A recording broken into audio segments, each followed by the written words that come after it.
Berdasarkan hasil hitung cepat, paslon Capres dan Cawapres Prabowo Subianto Gibran Rakabuming Raka sementara masih unggul dari dua rivalnya. Bahkan di Kabupaten Karangasem, pasangan nomor urut 2 itu unggul di seluruh kecamatan. Hitung cepat pada Kamis 15 Februari 2024, Prabowo Gibran mampu menorehkan sebanyak 29.930 suara atau 58,38%, mengalahkan paslon nomor urut 03 Ganjar Mahfud MD yang hanya mampu meraih 19.026 suara atau 37,46%. Sedangkan paslon nomor urut 01 Anies Amin mendulang 2.132 suara atau 4,16%.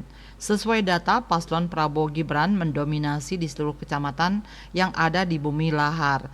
Untuk di Kecamatan Abang, Prabowo Gibran meraih sebanyak 6.336 suara atau 52,71%.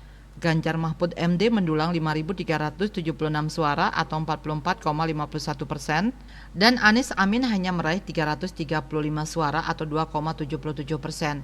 Kemudian di Kecamatan Bebandem, Prabowo Gibran juga sukses mendulang suara terbanyak dengan meraih 3.524 suara atau 50,71%.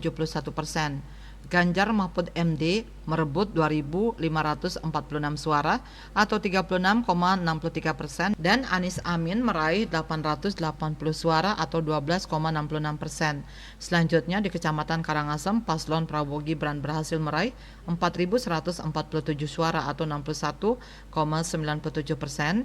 Ganjar Mahfud meraih 2.030 suara atau 30,33%, dan Anies Amin hanya bisa meraih 515 suara atau 7,7%.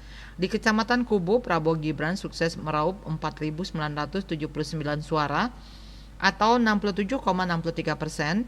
Ganjar Mahfud hanya mampu mendulang 2.305 suara atau 31,31%, dan Anies Amin meraih 78 suara atau 1,06%.